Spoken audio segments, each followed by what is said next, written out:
The dust-coated window of the Wells Fargo office in Durango, Colorado, rattled as Winona Tucker slammed a fist against the counter, her face flushed with anger beneath her wide-brimmed hat.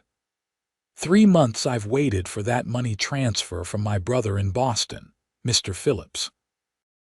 3 months of broken promises from a man who swore he'd never leave me stranded. Her voice cracked slightly as she swept a stray copper curl behind her ear, the late summer of 1883 beating down mercilessly outside. Behind the counter, the balding clerk adjusted his spectacles nervously. "I'm truly sorry, Miss Tucker, but there's nothing more I can do. The stagecoach routes have been plagued with robberies, and I'm supposed to lose the ranch because of it," Winona interrupted, her green eyes flashing. 22 years old and already fighting to keep the only home she had left after her father's passing last winter. The drought had been cruel to their cattle, and without the promised funds, foreclosure loomed just days away. The commotion drew the attention of a tall figure leaning against the doorframe, his face shadowed by a well-worn Stetson. Winona had noticed him when she'd entered, difficult not to with his imposing presence, but had been too focused on her mission to pay him much mind. "Troubles with promises, madam." His voice was deep, carrying a slight southern drawl that immediately identified him as not from these parts. Winona turned, ready to dismiss the stranger's intrusion, but found herself momentarily silenced by the intensity of his blue eyes as he stepped into the light. His face was weathered by sun and wind, with a strong jaw shadowed by a day's stubble. His clothes were trail-worn but clean denim pants, a faded blue shirt, and a leather vest that had seen better days. The gun at his hip wasn't flashy, just functional, much like the man himself. "Nothing that concerns you, mister," she replied coolly, gathering her dignity despite the desperation clawing at her insides. "Forgive me for overhearing."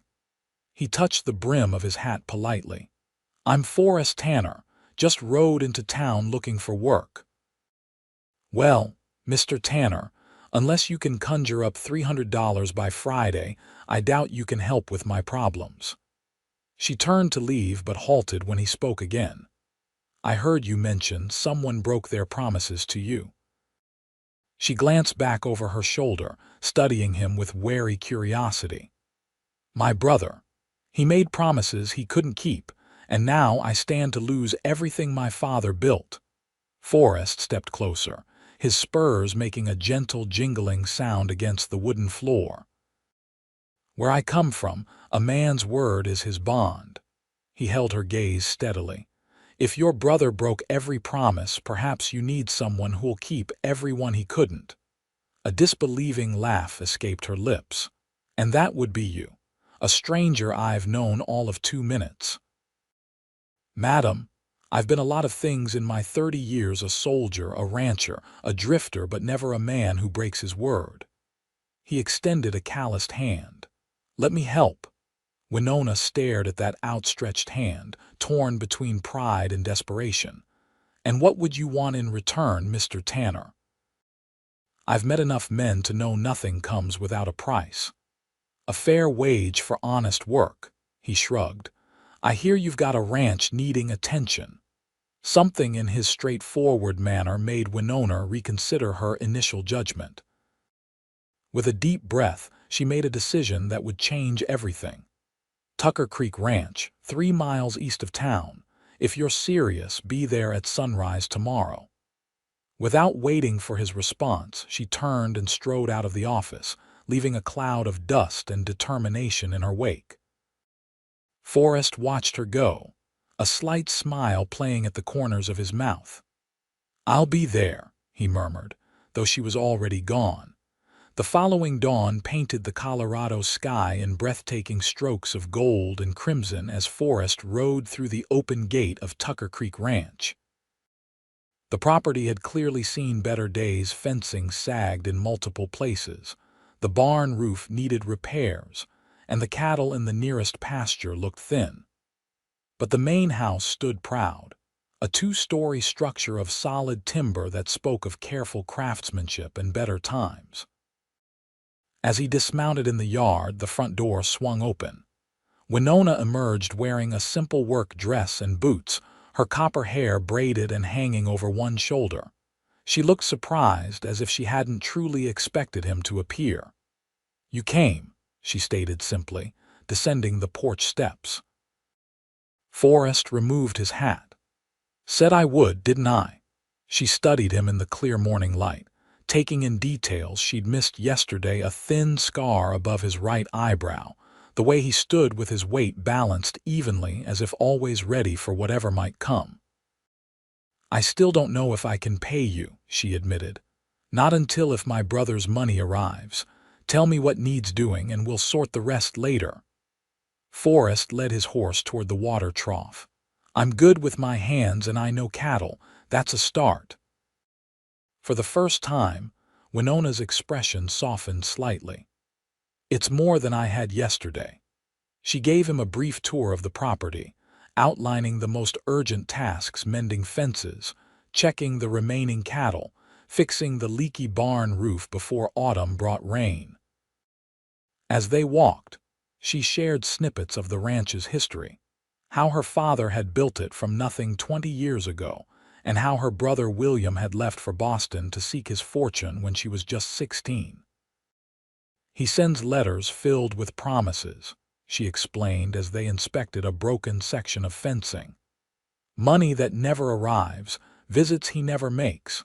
After Father died, he swore he'd send enough to save the ranch. I was fool enough to believe him." Forrest listened quietly, taking in both her words and the land around them. "Family can be complicated," he offered finally.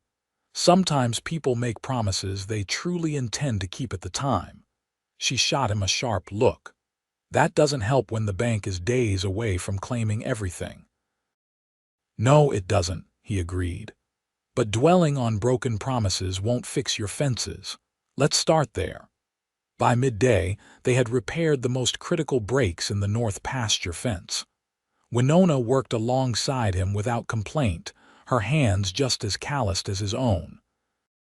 She was stronger than she looked, and far more knowledgeable about ranching than many men he'd known. As they paused for a simple meal of bread and jerky in the shade of an old oak tree, Forrest ventured to ask, "How many cattle do you have left?" 28, she answered, taking a sip from her canteen. "Had nearly 100 before the drought hit. Father sold some to keep us going, then more died from lack of water and decent grazing. The rest—" She hesitated. "Some went missing. I suspect the Rayburn brothers from the next county, but can't prove it. Cattle rustlers," she nodded grimly. "They've been eyeing this land for years. With Father gone, they must think I'm easy prey. And the sheriff," a bitter smile crossed her face. "Sheriff Donovan is conveniently blind to anything the Rayburns do. They have money, and he likes to drink more than he likes to work." Forrest considered this information carefully. 28 head won't bring much at auction, even if we get them properly fattened." "I know that." Frustration edged her voice. "That's why I need my brother's money. Without it—" She didn't finish the sentence. "How much time do we have before the bank acts?" 3 days. "Unless I can pay at least half of what's owed, they'll start foreclosure proceedings." Forrest fell silent, his mind working through possibilities as he absently stroked the neck of his horse, which had wandered over to investigate their rest break. "There's a cattle auction in Silver Springs tomorrow," he said finally. "If we leave at first light, we could make it." Winona looked at him incredulously. "Silver Springs is 30 miles away, and I just told you my cattle aren't in selling condition." "Not to sell," he clarified, "to buy." "With what money?" she laughed, the sound lacking any humor. "Did you miss the part where I'm broke?" "I have some savings," Forrest admitted. "Not $300, but enough to buy a few good beeves if the prices are fair. Fatten them quick, breed them with your stock, and you'd have something worth building on." She stared at him, confusion evident in her expression. "Why would you invest your savings in my failing ranch? You don't know me." "Consider it an advance on my wages," he replied with a shrug. "I need work, you need help. Sometimes solutions are simpler than people make them." "Or you're a fool," she countered, though without malice. He grinned unexpectedly, transforming his serious face. "Wouldn't be the first time I've been called that, but I'm a fool who keeps his word." That evening, as darkness settled over Tucker Creek Ranch, they sat on the porch after a simple dinner of beans and cornbread that Winona had prepared. The night air carried the scent of sage and distant pine, while cicadas sang their endless summer song. "Tell me about yourself, Mr. Tanner," Winona said, breaking a comfortable silence. "A man doesn't just appear at the right moment with the right skills without a story behind him." Forrest leaned back in his chair, gazing up at the star-scattered sky. "Not much to tell that's worth hearing. Grew up in Tennessee, fought for the Union in the war when I was barely 18. Came west afterward, worked ranches from Texas to Montana. Family," a brief shadow crossed his face. "Lost my parents to fever before the war. Had a wife once in Wyoming Territory. She died in childbirth along with our son 5 years ago." "I'm sorry," Winona said softly. He acknowledged her sympathy with a slight nod. After that, staying in one place didn't seem to matter much. "Been drifting since, taking work where I find it." "Until now," she observed. "Until now," he agreed, meeting her gaze in the dim light spilling from the window. "What about you?" "Always lived here, born and raised on this land," she confirmed. "Mother died when I was 10. It was just father, William, and me, until William left for the East. He had bigger dreams than cattle and dust." The bitterness in her voice was unmistakable. "He promised to send for me once he was established, but that promise faded like so many others. And you never wanted to leave yourself." "See other places." Winona was quiet for a long moment. "I thought about it, even packed a bag once after an argument with father, but this land." She gestured to the darkened landscape around them. "It gets in your blood. These mountains, this valley, it's part of me." Forrest nodded in understanding. He'd seen that same connection in other ranchers over the years, that bone-deep belonging to a piece of earth that defied rational explanation. "We should get some rest," Winona finally said, rising from her chair. "It's a long ride to Silver Springs tomorrow." Before retreating to the barn where she'd offered him to sleep, Forrest paused at the porch steps. "Miss Tucker, I hope you don't mind me asking, but that money from your brother, are you certain it's coming at all?" Her face tightened in the lamplight. "It has to," she answered simply, then disappeared into the house. The journey to Silver Springs began in the gray light before sunrise. They rode side by side, leading an extra horse for any purchases they might make. The terrain gradually changed from the open ranch lands around Durango to rougher country, requiring them to navigate narrow trails that wound through stands of aspen and pine.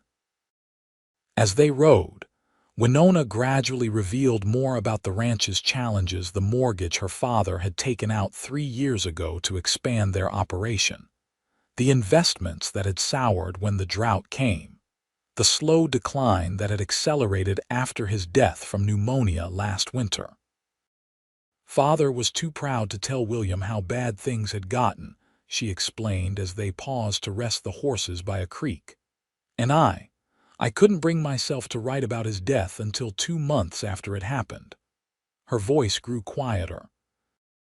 "I suppose I thought if I didn't put it in words, it somehow wouldn't be real." Forrest handed her a canteen. "Grief does strange things to people." She took a long drink before continuing. "When I finally wrote, William responded immediately. He seemed genuinely devastated and promised to send enough money to clear the debt. Said he'd made some profitable investments and could easily help." Her expression hardened. The first transfer was supposed to arrive in June. It's now September.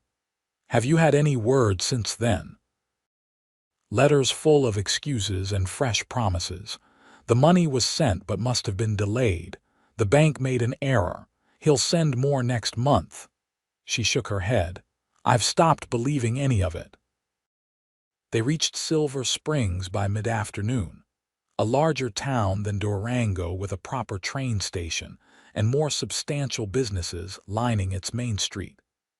The auction was already underway at the stockyards on the edge of town, drawing ranchers and buyers from across the region. As they tied their horses at the hitching post, Forrest noticed Winona nervously adjusting her hat and smoothing her riding skirt. "Something wrong?" he asked. "It's been a while since I've been to town," she admitted. "Father usually handled the auctions and business matters." "Well, today you're a rancher here to evaluate stock," he said with reassuring confidence. "Nothing more, nothing less."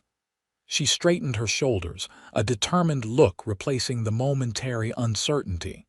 "You're right, let's go." The auction yard was crowded with men in various states of trail dust and prosperity, their conversations creating a constant background rumble, punctuated by the auctioneer's rapid-fire delivery and the lowing of cattle.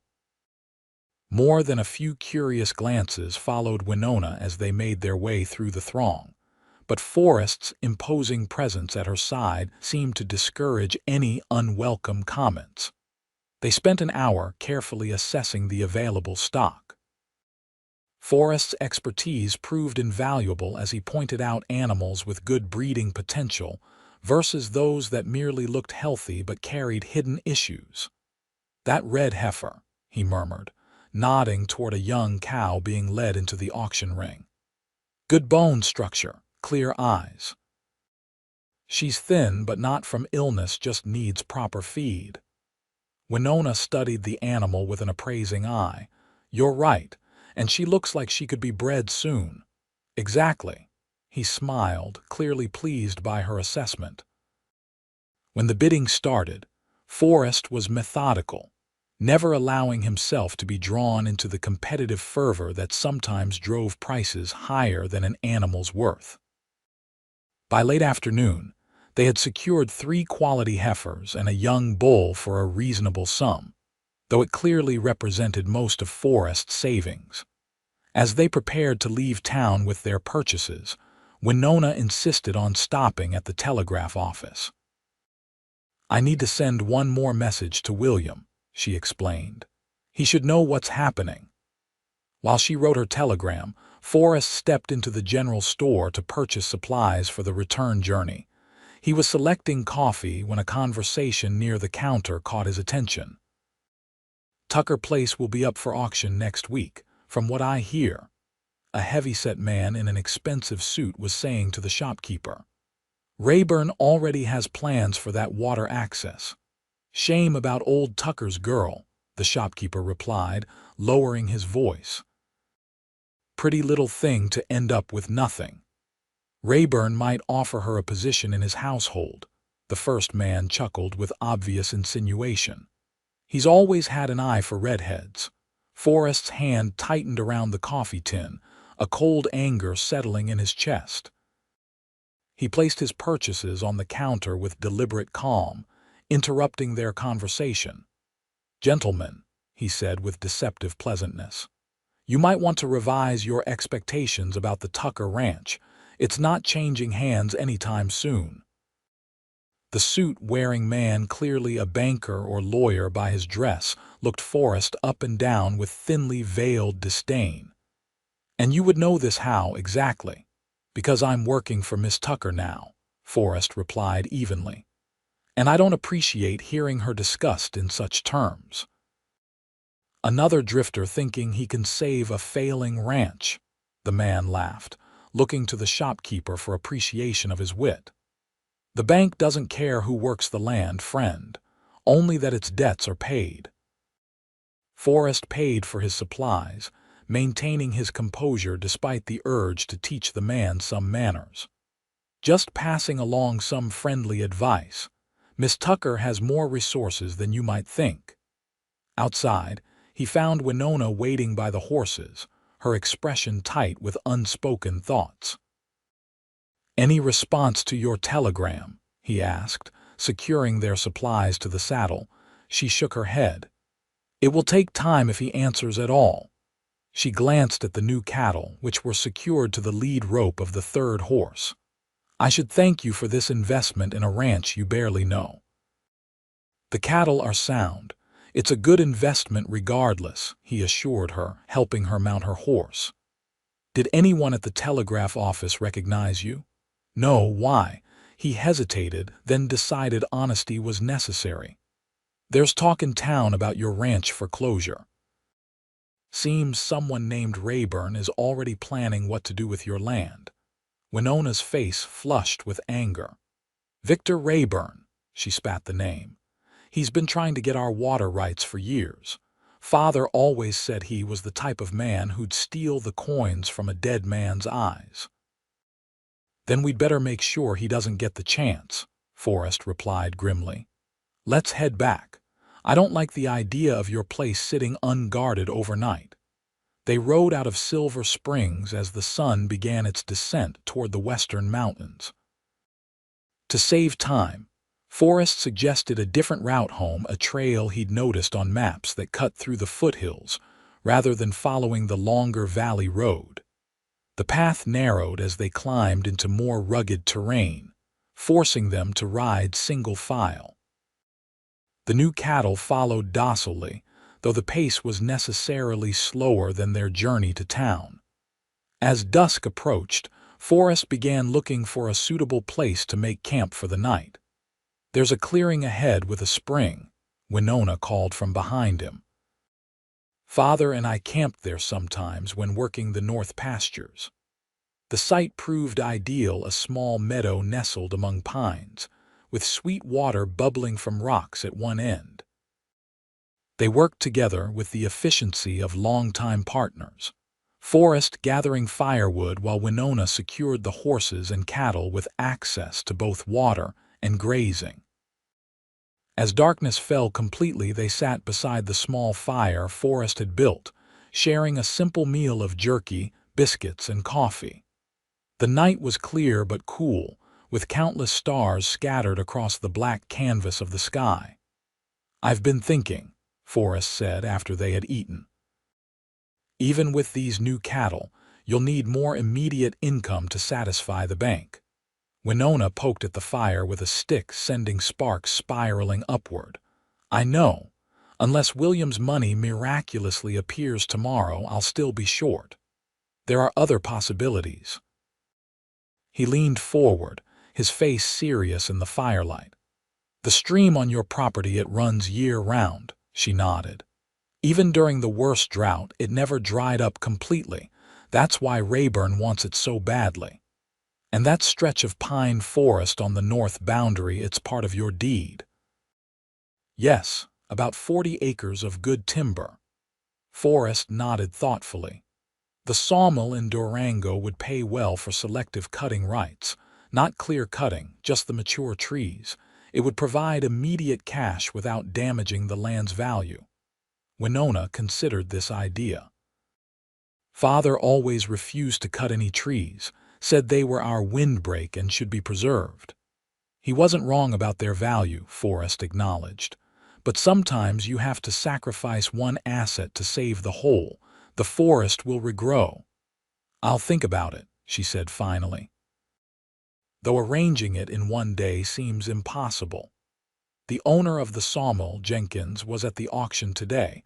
I could speak with him when we return." Winona studied him curiously across the fire. "You seem very invested in saving my ranch, Mr. Tanner." "Forrest," he corrected gently. "And yes, I suppose I am." "Why?" The directness of her question hung in the night air between them. He took his time answering, choosing his words carefully. "I've spent 5 years drifting, taking jobs that meant nothing beyond the next meal or place to sleep. Your land, Your determination to fight for it reminds me there are things worth staying for. He met her gaze steadily. Worth fighting for. Something shifted in Winona's expression, a softening around her eyes that transformed her face. For a moment, she looked younger, unburdened by the weight of her struggles. I still don't understand why you're helping a stranger, she said quietly. Maybe I'm tired of being a stranger everywhere I go, he replied with simple honesty. A comfortable silence fell between them, broken only by the crackling fire and the occasional soft sounds of the horses. Eventually, Winona rose to check on the cattle one last time before sleep, while Forrest prepared their bedrolls on opposite sides of the fire. As they settled in for the night, Winona's voice came softly through the darkness. Thank you, Forrest, not just for the cattle or the ideas about the timber, but for giving me hope when I'd lost it. Get some rest, he answered gently. Tomorrow we start keeping promises. Morning brought a chill mist that clung to the meadow, turning the world into a dreamy landscape of gray and silver. They broke camp efficiently, speaking little as they prepared the animals for the journey home. Something had changed between them during the night, a tentative trust beginning to take root. They had been riding for perhaps 2 hours when Forrest, in the lead, suddenly raised his hand in a signal to stop. Winona drew her horse alongside his, following his gaze to the trail ahead where it curved around a rocky outcropping. "What is it?" she whispered. "Fresh hoofprints," he murmured. "At least 3 riders waiting around that bend. Could be travelers like us." "Could be," he agreed, though his expression remained doubtful. "But they came from the direction of your ranch and stopped here instead of continuing on. That suggests they're waiting for something. Or someone," his tone implied. Winona's hand moved instinctively to the rifle secured to her saddle. "The Rayburns, possibly. Anyone else who might wish you harm," she shook her head slowly. "Not that I know of." Forrest considered their options, studying the terrain around them. "There's a game trail to our right that looks like it might loop around this section. It'll be slower going, but safer if those men have ill intentions." They carefully guided their small herd onto the narrower path, moving deeper into the trees to avoid detection. The trail was indeed challenging, forcing them to duck beneath low branches and navigate around fallen logs. After nearly an hour of slow progress, the path rejoined the main trail well past the ambush point. Forrest scouted ahead briefly before signaling Winona to continue. "No sign of them," he reported as they resumed their journey. "They either gave up waiting or took a different route." "Why would anyone be lying in wait for us?" Winona wondered aloud. "New cattle represent an investment," Forrest pointed out. "Someone who wants your land to fail might not appreciate that. You think Rayburn would steal our cattle in broad daylight? I think a man who's counting on foreclosure might get desperate when his plans are threatened." They pushed on with greater urgency, both feeling the need to reach the safety of Tucker Creek Ranch. As they crested the final ridge overlooking the property in the late afternoon, Winona gasped. Smoke rose from behind the main house. Without hesitation, they spurred their horses forward, leaving the newly purchased cattle secured hastily to a sturdy tree. As they thundered into the ranch yard, they discovered the source of the smoke. The small barn was ablaze, flames already consuming the roof and licking hungrily at the wooden walls. 2 ranch hands from the neighboring property, alerted by the smoke, had arrived just before them and were frantically working to prevent the fire from spreading to the house. Winona leapt from her horse and raced to help, forming a bucket line from the well to the flames. For the next hour, they battled the fire with grim determination. By the time they finally subdued it, the barn was more than half destroyed, though they had managed to save the adjoining structures. Soot-covered and exhausted, Winona stared at the smoldering ruins with despair evident in every line of her body. "All the feed," she said hollowly. "The spare tack tools, seed for spring planting. Everything we needed." Forrest placed a gentle hand on her shoulder. "Was anyone hurt?" She shook her head, then turned to thank the neighbors who had helped. Once they had departed, promising to return the next day to assist with cleanup, Winona sank onto the porch steps, her face a mask of weariness. "This wasn't an accident," Forrest said quietly, sitting beside her. "No," she agreed. "The lamp was nowhere near the hay store, and I always check it before leaving." Her fingers clenched into fists in her lap. "Rayburn." "Most likely," Forrest concurred. "The men we avoided on the trail probably came from here. What am I supposed to do now?" The defeated tone in her voice cut through him more sharply than any blade. "Even if we sell timber rights, I can't rebuild everything in time." Forrest was silent for a long moment, his gaze fixed on the ruins of the barn as the last wisps of smoke curled skyward. "We go to the sheriff," he said finally. A bitter laugh escaped her. "Sheriff Donovan, he'll do nothing. Perhaps, but we make an official complaint regardless, establish a record." His voice hardened with resolve. "And then we pay Mr. Rayburn a visit. To do what?"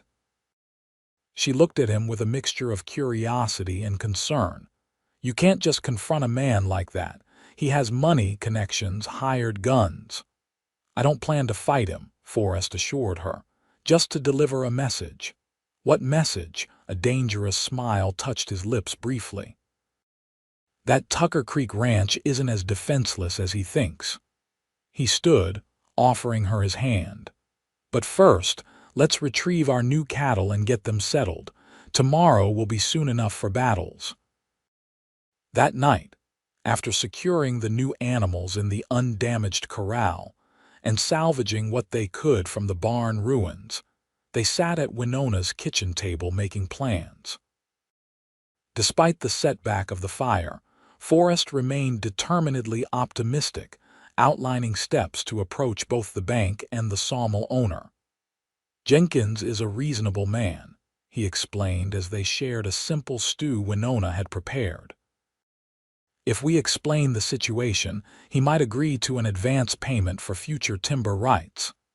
"And if he doesn't?" she asked, pushing her barely touched food around her plate. "Then we try something else," Forrest replied with simple determination. "There's always another way forward." Winona studied him across the table, lamplight casting warm shadows across his features. "You truly never give up, do you? Not when something matters." He met her gaze directly. She looked away first, suddenly self-conscious under the intensity of his blue eyes. "I should check if there's been any reply to my telegram," she said, rising from the table. "The stage would have brought any messages to town today." "I'll ride in with you tomorrow," Forrest offered. "We can speak with the sheriff and Jenkins, then check for your brother's response." Later, as Winona prepared for bed in her upstairs room, she found herself pausing at the window that overlooked the ranch yard. In the silver wash of moonlight, she could see Forrest's tall figure moving among the new cattle, checking them one final time before retiring to the small bunkhouse where he'd moved his belongings after the barn fire. His steadfast presence over just these few days had changed something fundamental about Tucker Creek Ranch. Where before there had been only the heavy silence of impending loss, now there was activity, planning, purpose. For the first time since her father's death, Winona felt the faintest stirring of hope, and something else she wasn't quite ready to name. The following morning dawned clear and cool, a perfect Colorado autumn day that belied the tensions simmering beneath the surface. Forrest and Winona rode into Durango side by side, their conversation focused on the practical matters ahead. They agreed to split their errands. Forrest would visit the sawmill while Winona checked for telegrams, Then they would meet at the sheriff's office. The telegraph clerk had news, though not what Winona had hoped for. "Message came for you yesterday, Miss Tucker," he said, handing her a yellow slip of paper. "From Boston." Her hands trembled slightly as she unfolded it, eyes scanning the brief text. "Deeply regret delays. Stop business investments. Suffered unexpected losses. Stop unable to send promised funds at present. Stop. Will write with full explanation. Stop. Deepest apologies. Stop. William." The crushing finality of it stole her breath.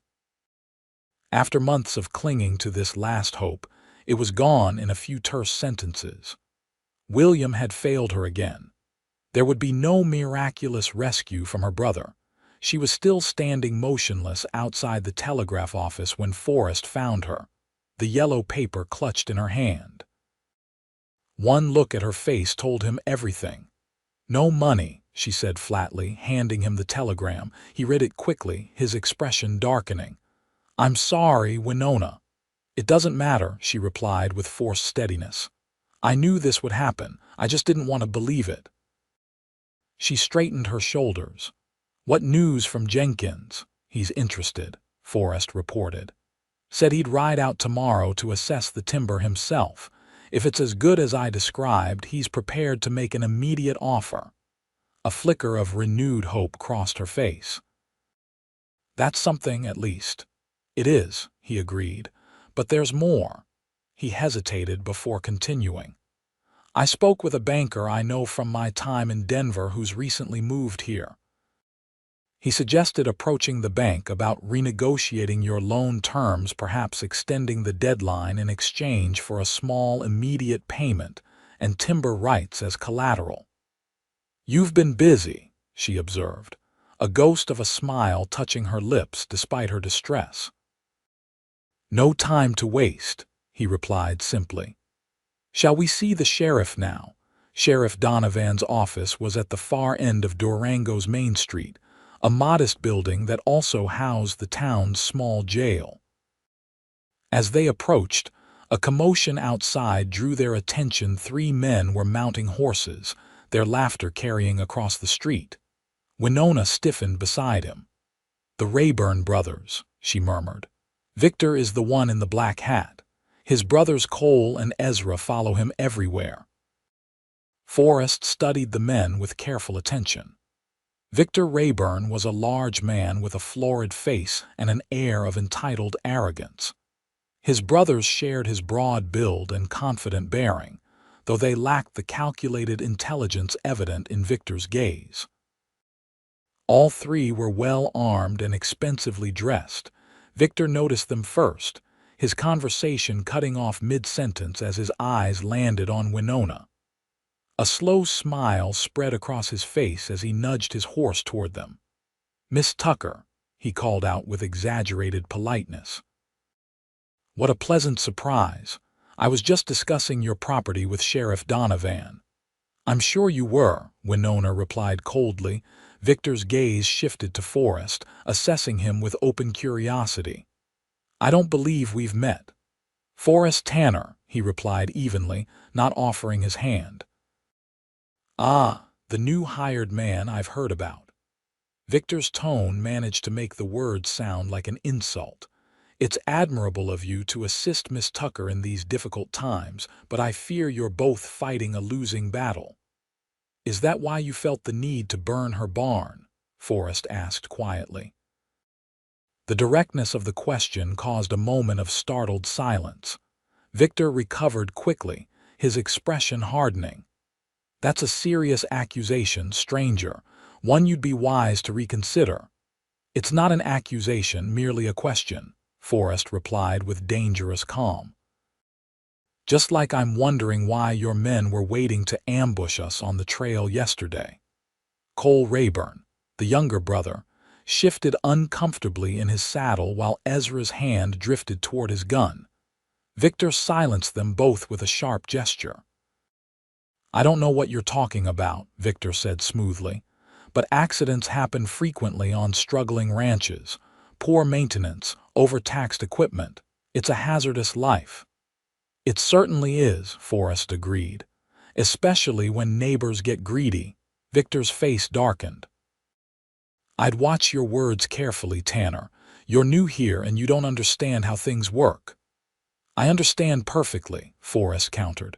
You want Tucker land and you're not particular about how you get it. Victor, Cole muttered warningly, eyeing the gathering crowd of onlookers. Victor forced a laugh. You misunderstand my interest, Tanner. I merely offered to purchase Miss Tucker's property at a fair price to save her the humiliation of foreclosure. A neighborly gesture. Your concern is touching, Winona interjected, her voice sharp with sarcasm. But Tucker Creek Ranch isn't for sale to you or anyone else. We'll see about that, Victor replied, his false joviality slipping. The bank has different ideas about your future, my dear. I suggest you start packing your belongings. With a tip of his hat, he wheeled his horse around. Good day to you both. As the Rayburns rode away, Forrest placed a steadying hand at Winona's elbow. Are you all right? I'm fine, she replied, though her voice trembled slightly. But I doubt Sheriff Donovan will be very receptive to our complaints now. We file them anyway, Forrest insisted. Create a record, even if it goes nowhere. As predicted, their meeting with the sheriff proved frustrating. A barrel-chested man with a drooping mustache and bloodshot eyes, Sheriff Donovan listened to their account of the barn fire with thinly veiled skepticism.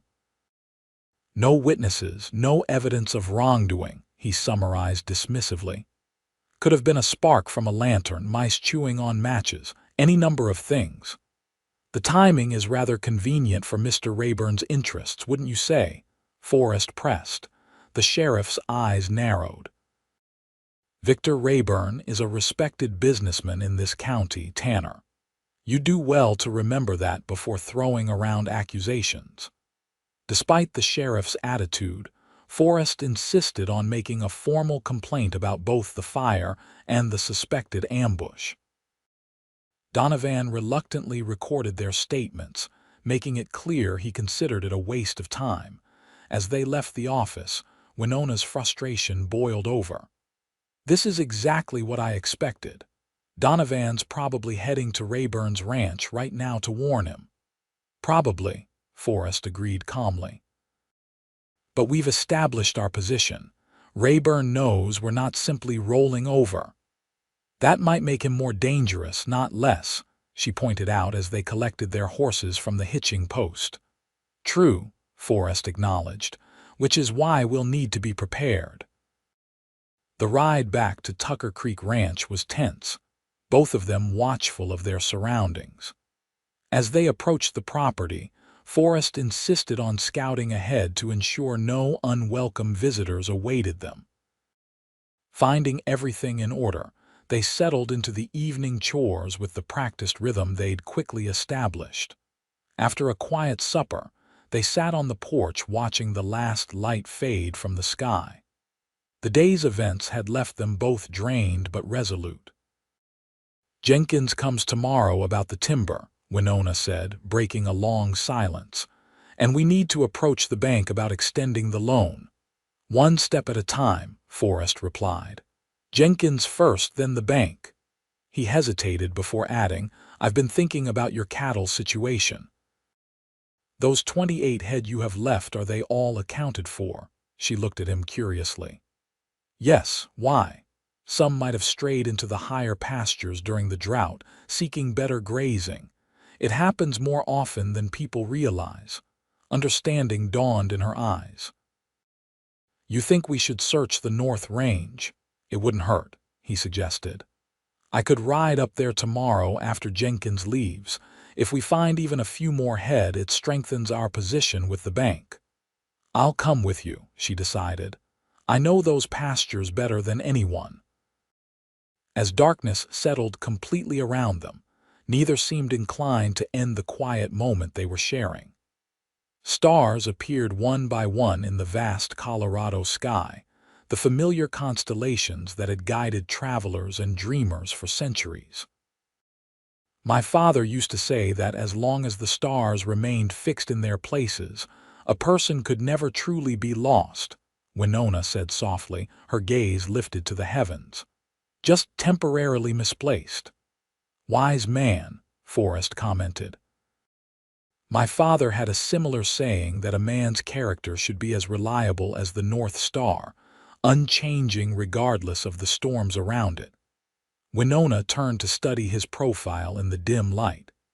Is that why you keep your promises, Forrest Tanner? To honor your father's wisdom? Partly, he admitted, but mostly because life has taught me that words are meaningless without actions to support them. He met her gaze directly. Your brother might have meant well with his promises, but intentions don't pay debts or rebuild barns.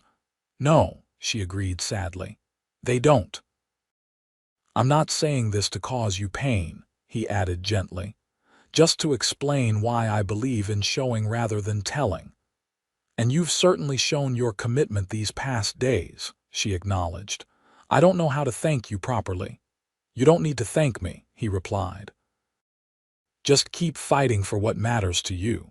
That's payment enough. Something in his tone made her heart quicken unexpectedly. In the brief time she'd known him, Forrest Tanner had revealed himself to be a man of remarkable depth, strong yet gentle, determined yet thoughtful.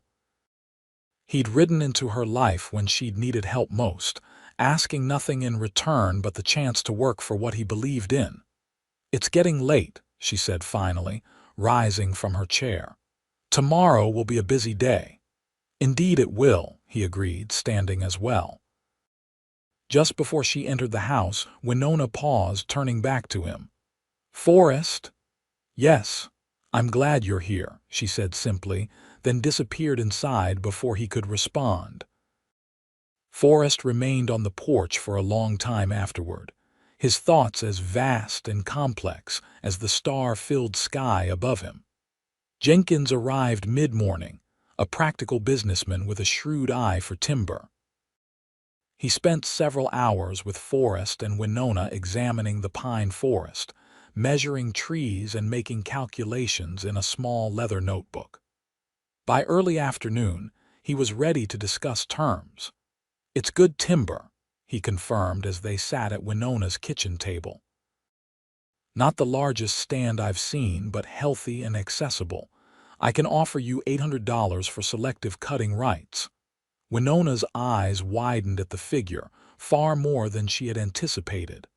That's very generous, Mr. Jenkins. It's fair, he corrected matter-of-factly. Good pine brings good prices, especially with the railroad expansion. I'll need a contract, of course, specifying which trees can be harvested and which must remain. Of course, she agreed quickly. When could you make payment, half now as good faith, half when cutting begins next week? Jenkins reached into his coat and produced a stack of bills, counting out $400 onto the table. I'll have the contracts drawn up by tomorrow. After Jenkins departed, Winona stared at the money on the table with a mixture of disbelief and relief. This is enough to make the partial payment to the bank, she breathed. If they agree to extend the terms. They will, Forrest assured her. $800 plus the promise of future income from improved cattle stock gives them ample reason to work with you rather than foreclose.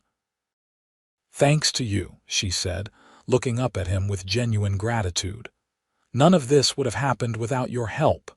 You're doing the hard part, he countered, standing your ground when it would be easier to give up. She carefully secured the money in a hidden compartment of her father's desk, then turned to Forrest with renewed energy. Shall we check the north pastures now? We have a few hours of daylight left. The north range of Tucker Creek Ranch extended into the foothills, a rugged but beautiful landscape of scattered pine groves and meadows watered by small tributaries of the main creek. They rode steadily upward, following game trails that wound through increasingly remote terrain. Father used to talk about bringing the herd up here during summer drought. Winona explained as they reached a particularly lovely meadow bordered by aspen trees just beginning to turn golden. But he worried about predators and the difficulty of moving the cattle back down when needed. "It's ideal grazing," Forrest observed, noting the thick grass and plentiful water. "Cattle with any sense would find their way here during dry spells." They separated to cover more ground, agreeing to signal with a gunshot if either found strays. Forrest headed east along a ridge while Winona followed the creek upstream.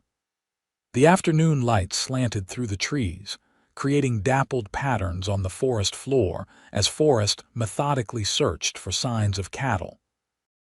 An hour into his search, he discovered fresh droppings and hoof prints leading toward a sheltered valley beyond the ridge. Following the trail carefully, he was rewarded with the sight of a small group of cattle, 7 head, all bearing the Tucker brand, grazing peacefully in a meadow ringed by protective rock formations. His signal shot brought Winona within 15 minutes, her face lighting with joy at the discovery. "They survived," she exclaimed, recognizing several of the animals. "That black heifer was one of Father's favorites. He called her Midnight." 7 more head, Forrest calculated, plus the 35 you have now, including our new purchases. That's a respectable small herd to build from. They were preparing to begin moving the cattle down to the main ranch when Forrest suddenly stiffened, his hand moving to his rifle. "Someone's coming," he murmured, nodding toward movement in the trees to their west. Winona reached for her own rifle, her expression hardening.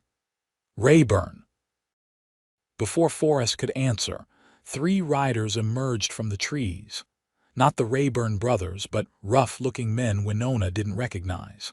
They pulled up short when they spotted Forrest and Winona, clearly surprised by their presence. "This is Tucker land," Winona called out firmly. "State your business." The lead rider, a swarthy man with a pockmarked face, exchanged glances with his companions before answering.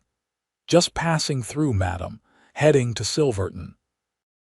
"You're a good 10 miles off the main trail to Silverton," Forrest observed calmly, though his stance remained alert, his rifle ready. "Got turned around," the man claimed with an unconvincing shrug. His eyes kept darting to the cattle, then back to Forrest and Winona. Understanding dawned. "You're rustlers," Winona stated flatly. The accusation hung in the air for a tense moment before the leader dropped all pretense. "Now look here," he said, his hand hovering near his holstered pistol. "We don't want trouble. Just found some strays, thought we'd help ourselves since nobody seemed to be claiming them." "They're claimed," Forrest replied evenly, "and branded. You're trespassing and attempting theft." The standoff stretched for several uncomfortable seconds, the rustlers clearly calculating their odds. 3 against 2, but Forrest's steady aim and unwavering stance suggested he was no amateur with firearms. Finally, the leader raised his hands in a gesture of surrender. "No need for bloodshed over a few scraggly beeves. We'll ride on." "You'll ride straight to Sheriff Donovan in Durango," Forrest countered. "Winona, do you recognize any of these men from town?" She studied them carefully before shaking her head. "No, they're not locals." "Then perhaps they're working for someone local," Forrest suggested meaningfully. "Someone who benefits from cattle disappearing from Tucker Ranch." The leader's expression flickered with something like alarm. "We don't work for nobody," he insisted quickly. "We're independent businessmen, you might say." "I might say thieves," Forrest corrected. "And I'm curious why independent thieves would target such a remote location, unless they had information about these particular strays." The men exchanged nervous glances, confirming Forrest's suspicions. Someone had directed them here, someone who knew about the isolated cattle. "Here's what happens now," Forrest continued, his voice hardening. "You 3 are going to help us drive these cattle back to the main ranch. Then you're going to tell Sheriff Donovan exactly who sent you to Tucker Land. And if we refuse, the leader challenged, though with noticeably less bravado. Then we'll see if my aim is as good as I think it is, Forrest replied mildly. Starting with your gun hand. Faced with Forrest's unwavering resolve, the rustlers grudgingly agreed to help move the cattle. The journey down from the north pasture was tense, with Winona and Forrest maintaining vigilant watch over their reluctant assistants. By sunset, they had reached the main ranch and secured the recovered cattle in the corral with the others. What now? Winona asked quietly as they watched the rustlers from the porch. Do we really take them to Donovan? He's more likely to let them go than listen to accusations against Rayburn. Forrest considered this dilemma. You're probably right. But we need to establish consequences for trespassing on your land. He studied the increasingly nervous men for a moment longer before making a decision. We'll offer them a choice: face the sheriff or carry a message to their employer. The rustlers predictably chose the latter option when Forrest presented the alternatives. Tell Rayburn, Forrest instructed the leader, that Tucker Creek Ranch is now under new protection. Any further attempts to intimidate Miss Tucker or damage her property will be met with immediate and proportional response. Is that clear, Crystal? The man muttered, clearly eager to depart. One more thing, Forrest added as they mounted their horses. I've made note of your faces. If you're seen anywhere near this property again, I won't bother with warnings. After the rustlers had galloped away into the gathering darkness, Winona turned to Forrest with a mixture of admiration and concern. You've just declared war on Victor Rayburn. Not war, he corrected. Just boundaries. Every bully needs to learn them eventually. The following morning, they rode into Durango together to meet with the bank manager. The $400 from Jenkins, combined with their increased cattle count and the promise of future timber income, proved persuasive. After an hour of negotiations, the bank agreed to extend the loan deadline by 6 months, with restructured payment terms that Winona could reasonably meet. Congratulations, Miss Tucker, the manager said as they concluded the paperwork. It seems your fortunes have improved considerably in recent days. Yes, she agreed, unable to contain her smile of relief. They certainly have. As they exited the bank into the bright autumn sunshine, Winona impulsively caught Forrest's hand, squeezing it with heartfelt gratitude. We did it, she breathed. The ranch is safe. For now, he cautioned, though he returned her smile. We still have work to do. The weeks that followed brought a steady rhythm of productive activity to Tucker Creek Ranch. Jenkins' men began the selective timber harvesting, operating under Forrest's watchful supervision to ensure they adhered to the agreed terms. The remaining payment for the timber rights arrived as promised, providing capital to begin rebuilding the barn. Forrest proved as skilled in construction as he was in cattle management, directing the work with quiet efficiency. Local men were hired for the heavy labor, and by the first snowfall of early November, a new barn stood in place of the burned structure, slightly smaller but sturdier, with improved design for both safety and function. Throughout these weeks, Rayburn maintained a conspicuous distance, though occasional reports from neighbors suggested he was far from accepting defeat. The rustlers had evidently delivered Forrest's message, however, as no further incidents occurred on Tucker property. As winter settled over Colorado, transforming the landscape into a pristine wonderland of white, life at the ranch settled into comfortable routine. The cattle, including the new purchases and recovered strays, were thriving under careful management. Plans were laid for spring planting and expanded operations when weather permitted. What had begun as a temporary arrangement between Forrest and Winona had evolved into something neither had anticipated. His promise to help had been fulfilled many times over, yet he remained, becoming an essential part of the ranch's operation and, increasingly, of Winona's life itself. They rarely spoke of this evolution directly, though the signs were evident in 100 small ways. The lingering glances across the supper table, the way their hands occasionally brushed while working side by side, the comfortable silences they shared during evening hours by the fire. On a particularly cold December evening, as snow fell gently outside the windows, they sat in the warm kitchen after dinner. Forrest was mending a bridle while Winona reviewed the ranch accounts, a task that now brought satisfaction rather than dread. "The last payment to the bank cleared," she announced, looking up from her ledger with a smile. "And we still have enough reserve for winter supplies and spring seed." "Good," Forrest nodded approvingly. Jenkins mentioned he might be interested in another limited timber harvest next autumn if this one works out well for all concerned. "The ranch hasn't been this financially stable since before Father took ill," Winona acknowledged, closing the ledger. "I couldn't have done this without you, Forrest." He set aside the bridle, meeting her gaze directly. "You'd have found a way. You're stronger than you give yourself credit for." "Perhaps," she conceded, "but I'm glad I didn't have to do it alone." She hesitated, then asked the question that had lingered unspoken between them for weeks. "How long do you plan to stay?" The directness of her query seemed to catch him slightly off guard. He considered his response carefully before answering. "I hadn't set a particular time frame." "That's not really an answer," she observed quietly.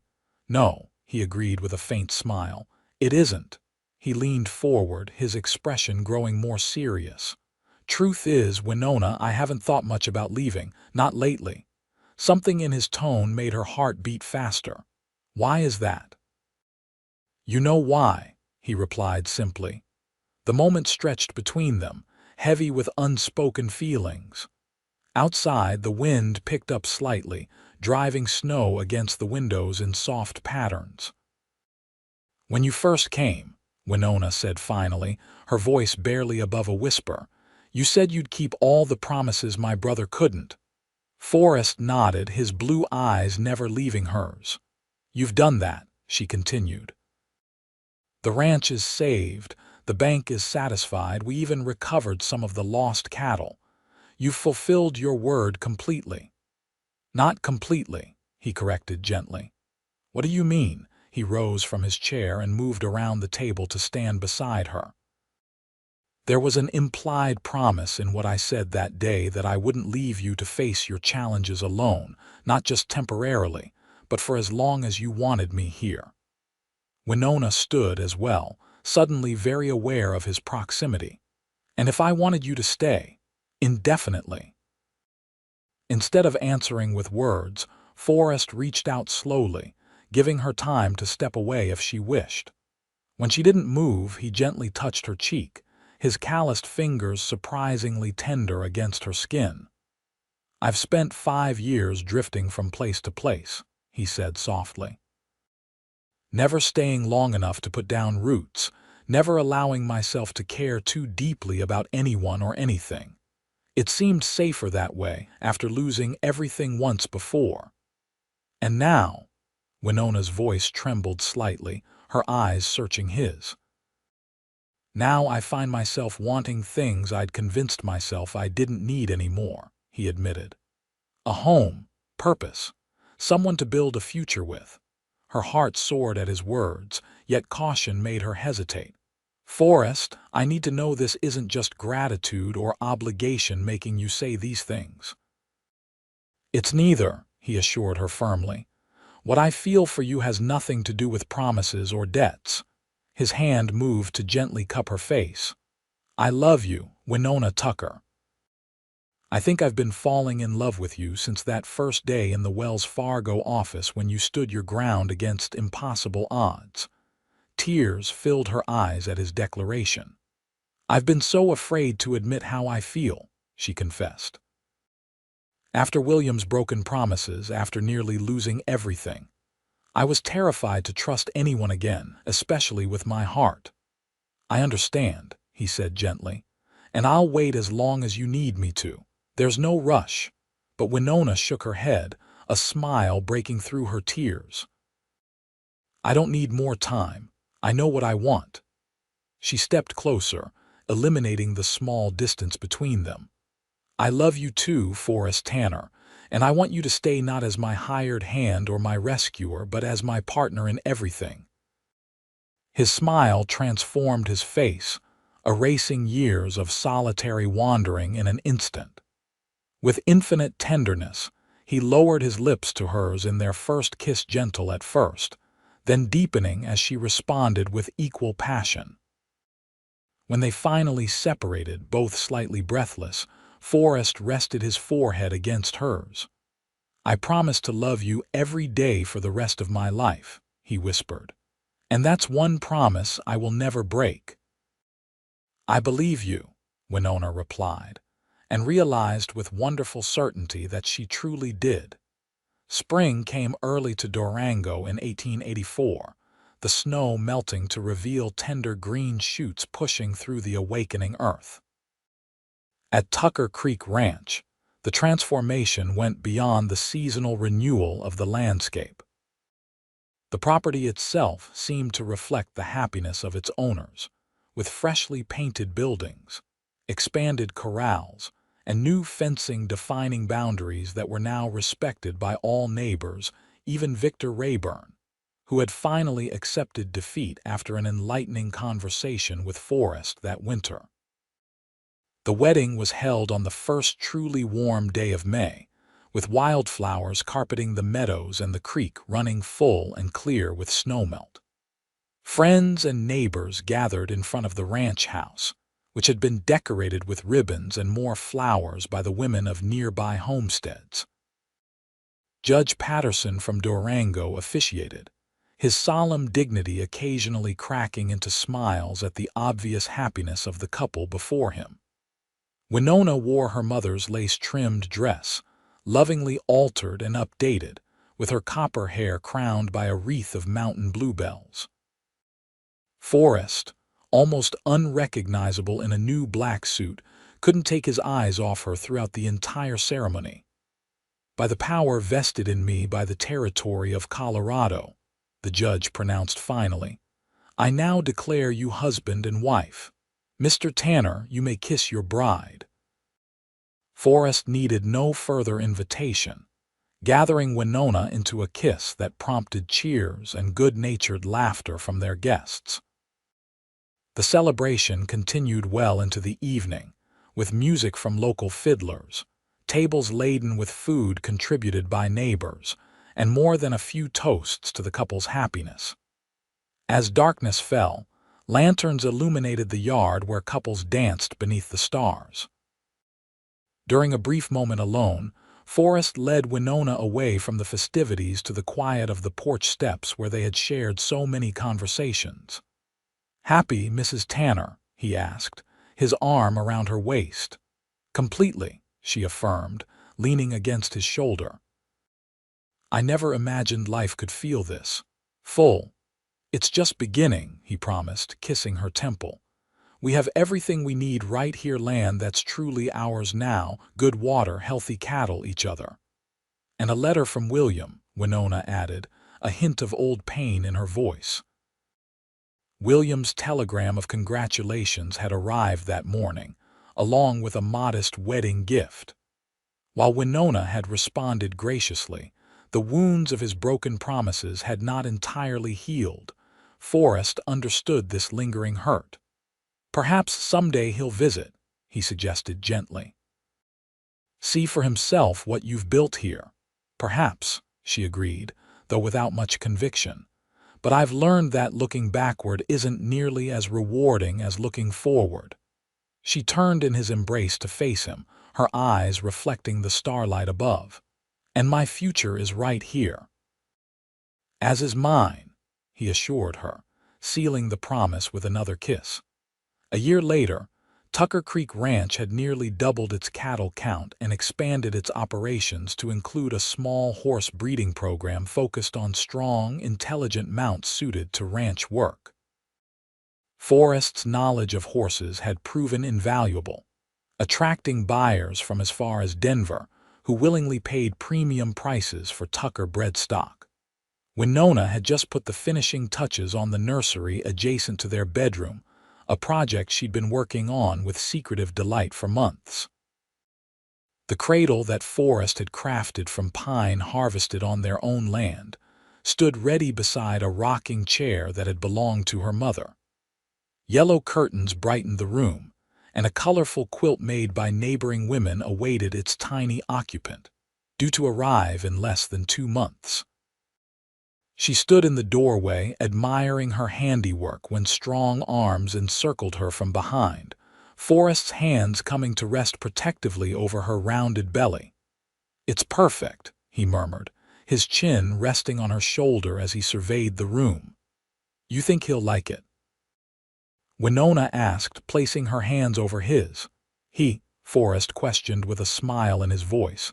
"You sound very certain." "Just a feeling," she replied, turning in his arms to face him. "A mother's intuition, perhaps." "Well, daughter or son, this child will be loved beyond measure," Forrest assured her, his expression softening as he felt a strong kick against his palm. "And already has your spirit, I see." Winona laughed. "And your stubbornness, apparently, Doctor." "Colin says he's positioned himself exactly as he pleases, regardless of what might be more comfortable for his mother." "Speaking of comfort," Forrest said with sudden concern, "you should be resting. You've been on your feet all day." "I'm perfectly fine," she protested, though she allowed him to guide her to the bedroom where she settled onto the edge of their large bed. "I'm not an invalid, Forrest. Women have been having babies since the beginning of time." "And husbands have been worrying just as long," he countered, sitting beside her. "Humor me." She smiled at his protective nature, which had only intensified with her pregnancy. "Very well for a little while, but only because I have news that might interest you." "Oh." He raised an eyebrow curiously. "A letter came while you were checking the north pasture," she explained. "From William." Forrest's expression turned cautious. William's correspondence had been sporadic over the past year and often brought Winona more disappointment than joy. "What does he say?" To his surprise, Winona's face lit with genuine happiness. "He's coming to visit. Next month, he says, though that might be cutting it close with the baby." "That's unexpected," Forrest commented carefully. "Are you pleased?" "I am," she confirmed. "Whatever his failings, he is my brother, this child's uncle," and his letter seemed different somehow, more honest.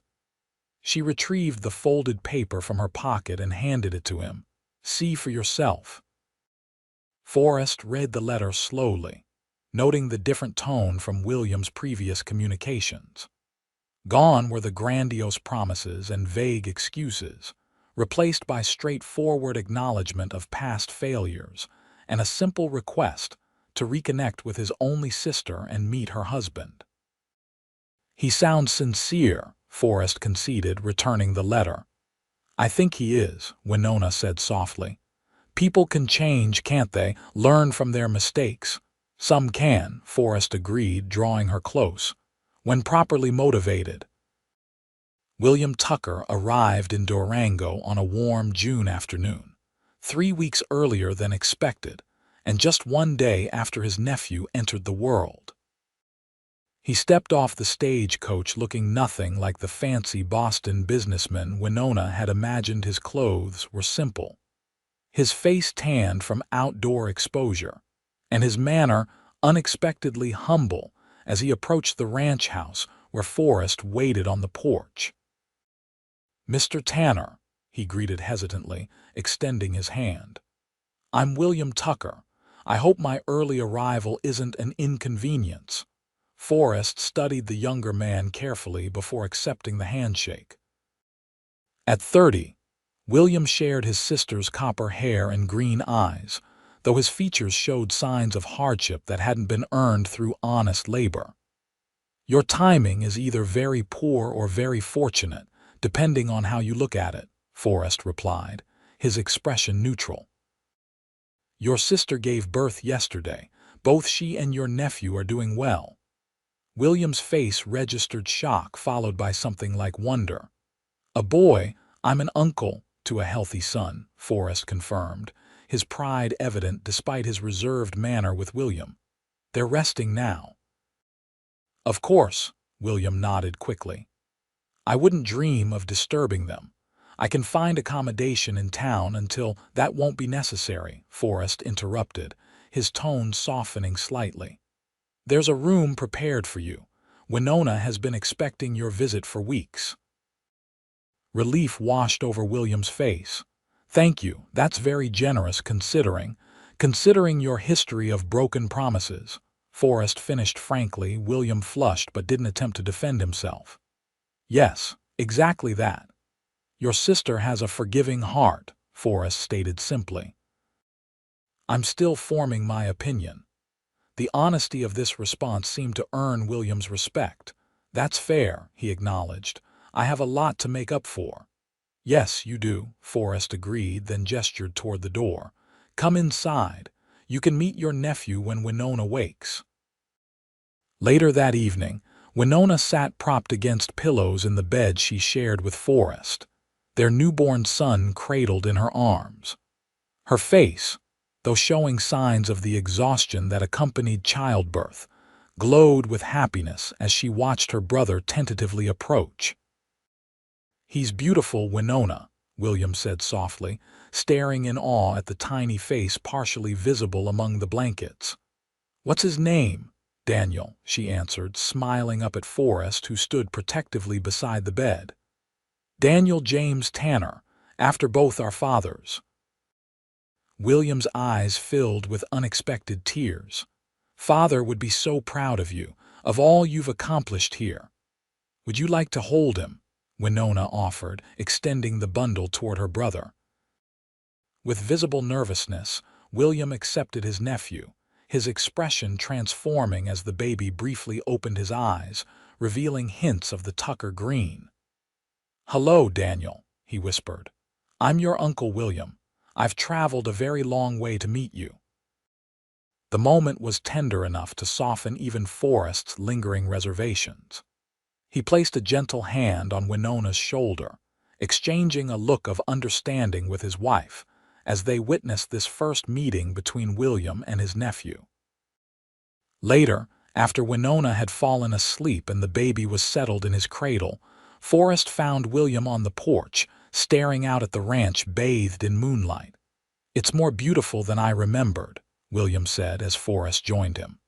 "Bigger, too." "We've expanded the property," Forrest explained, leaning against the railing. "Bought the Henderson place to the south when it came up for sale last fall." William nodded appreciatively. "Winona always loved this land more than I did. I was always looking toward the horizon, thinking something better must lie just out of sight." "And did you find it?" Forrest asked without judgment. A rueful smile crossed William's face. "Not exactly. Found a lot of things, some good, many not, made money, lost it, made promises." His voice trailed off and broke them, Forrest finished for him. "Yes," William acknowledged quietly.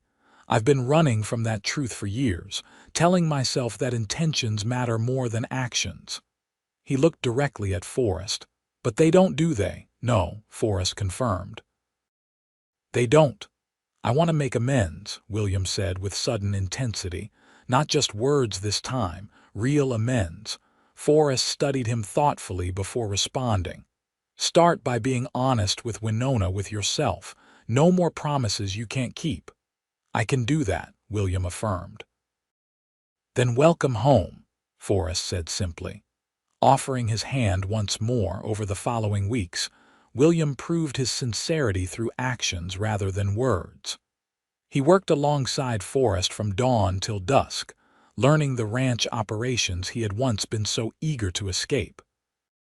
Though initially awkward with physical labor, He applied himself with determination that gradually earned the respect of both Forrest and the handful of men they employed. With Winona, he rebuilt their relationship conversation by conversation, acknowledging his failures without excuse while sharing stories of his years away. The bitterness she had harbored slowly dissolved, replaced by a cautious but genuine reconnection with her only blood relative. In the evenings, William devoted himself to his nephew, clearly enchanted by the tiny boy whose personality emerged a little more each day. Daniel seemed equally fascinated by his uncle, staring intently at William's face whenever he spoke and eventually rewarding him with early smiles that William treasured like precious gifts. As July turned to August and Daniel grew stronger and more alert, William approached Forrest with a proposal. They were mending fences in the east pasture, a job that had become easier as William's hands toughened and his skills improved. "I've been thinking," William began, hammering a staple into the post with newfound confidence, "about my future." Forrest paused in his work, giving William his full attention. "What about it?" "I'm not going back to Boston," William stated firmly. "There's nothing for me there but memories of failure and false starts." "Have you told Winona?" William nodded. "Last night. She seemed pleased but said the decision needed to be practical, not emotional." "She's right," Forrest agreed. "What will you do instead?" "That's what I wanted to discuss with you." William set down his hammer, facing Forrest directly. "The Henderson property you purchased, it has that small house that needs renovation." "It does," Forrest confirmed, beginning to understand where this was heading. "I'd like to fix it up, make it livable," William continued. "Work for you and Winona properly, earn my place here." He hesitated before adding, "I have some savings left, not much but enough to contribute to the ranch operations in a meaningful way." Forrest considered the proposal carefully. The small house on the Henderson property had indeed been part of their expansion plans, potentially as housing for a foreman as the ranch continued to grow. William's suggestion made practical sense, but Forrest's primary concern was Winona's happiness and security. "This isn't a decision I can make alone," he said finally. "Winona and I are partners in every sense. We'll discuss it together." "Of course," William agreed quickly. "I wouldn't want it any other way." That evening, after Daniel had been settled for the night in his cradle, the three adults sat at the kitchen table discussing William's proposal. Winona listened intently as her brother outlined his plans, asking pointed questions about his financial situation and long-term intentions. "I'm not asking for ownership," William clarified. "Just the opportunity to earn my place here, to be part of something meaningful again, to be near my sister and her family." His voice softened on the last words, revealing the depth of emotion behind his practical request. Winona looked to Forrest, a silent communication passing between them after months of marriage and partnership. He gave a slight nod, indicating his support for whatever she decided. "The Henderson house needs a new roof," she said finally, "and the well requires cleaning and repair." William blinked, momentarily confused by this apparent non sequitur. "Yes, I noticed that. If you're serious about staying, those would be your first priorities," she continued, a smile beginning to form. "Before winter comes." Understanding dawned on William's face. "Does that mean?" "It means we're willing to give this arrangement a trial period," Forrest clarified. 6 months to see if it works for everyone involved. "With clear expectations and responsibilities," Winona added firmly. "Of course," William agreed eagerly. "I won't let you down, either of you." "We'll hold you to that," Forrest stated, though his tone had lost its earlier caution. "But I believe you mean it this time." The following spring brought renewed growth to Tucker Creek Ranch, not just in the expanding herds and cultivated fields, but in the human connections that defined its heart. The Henderson house, now fully renovated under William's diligent care, stood as a testament to his commitment to his new life. The 6-month trial period had passed successfully, with William proving himself a valuable addition to the ranch operations. Daniel, nearly a year old now, had grown into a sturdy, curious boy with Winona's copper hair and Forrest's thoughtful blue eyes. He divided his time between exploring the world under his parents' watchful eyes and being thoroughly spoiled by his devoted uncle. As Winona watched her son taking tentative steps across the yard, steadied by Forrest's strong hands, she reflected on the extraordinary journey of the past 2 years. From the brink of losing everything to the abundant life she now enjoyed, it seemed almost miraculous.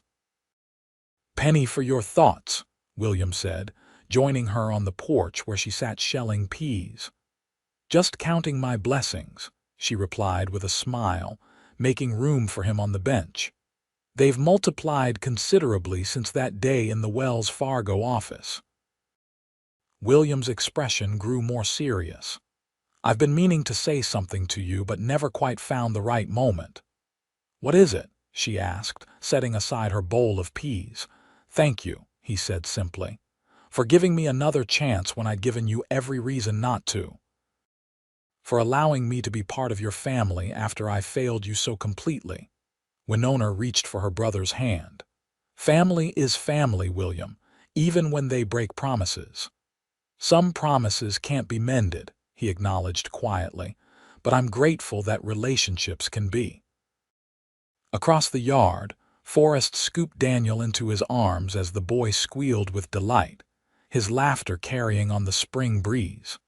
Noticing Winona and William on the porch, he headed toward them, Daniel perched securely on his shoulders. "This young man has decided he's ready to help with the horses," Forrest announced with mock seriousness as he reached the porch steps. "I told him he might need to grow a few more inches first." "At least a few," Winona agreed, reaching up to tickle her son's foot. "Though he certainly has his father's determination." "And his mother's stubbornness," Forrest added with a wink, transferring Daniel to Winona's waiting arms.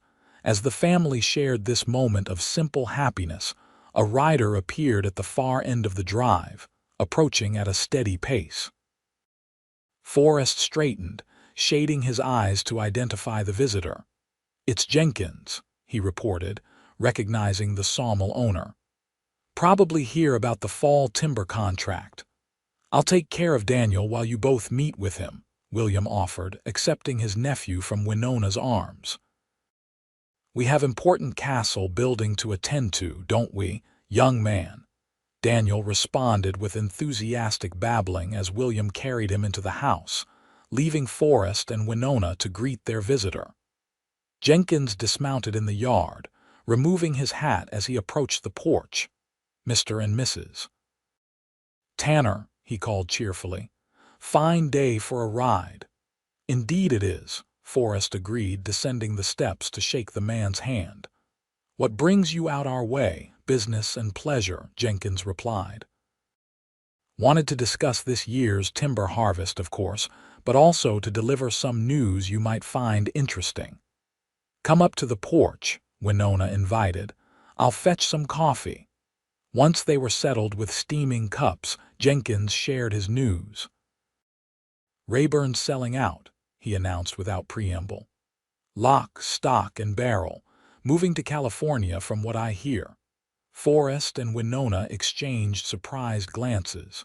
Victor Rayburn had maintained a cold distance since their confrontation, but his departure was unexpected. "Did he say why?" Forrest asked. Jenkins chuckled. "Not in so many words, but rumor has it he's tired of being outmaneuvered by his neighbors." He nodded meaningfully toward them. "His cattle operation has been losing ground to yours for months now, especially since that new breeding program you started is producing such fine stock."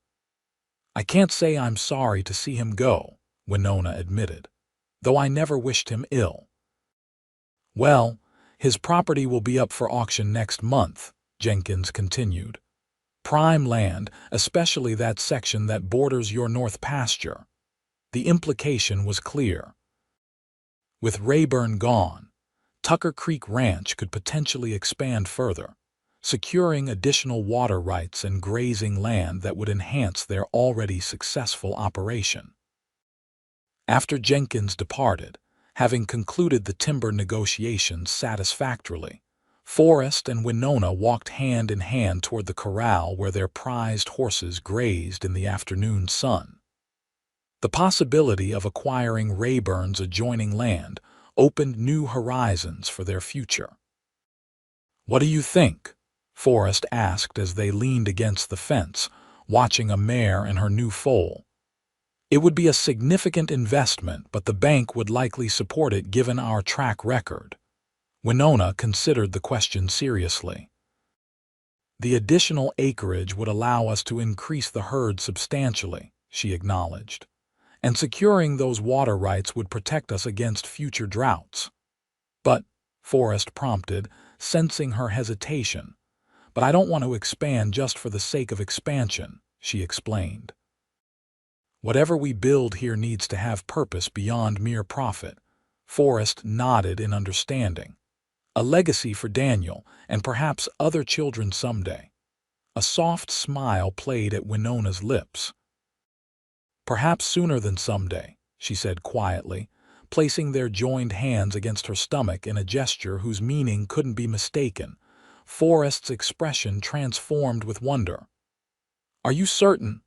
"Dr. Collins confirmed it yesterday," she affirmed, her eyes bright with happiness.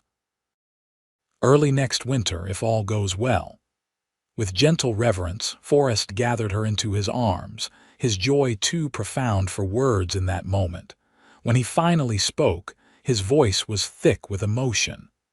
"I once promised to keep every vow your brother couldn't. I never imagined how completely that promise would change my life."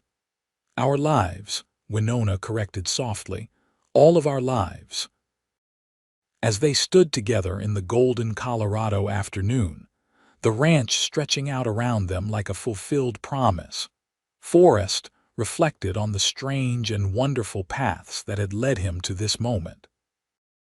From lonely drifter to husband, father, and steward of this thriving land, it was a transformation he could never have envisioned that day in the Wells Fargo office.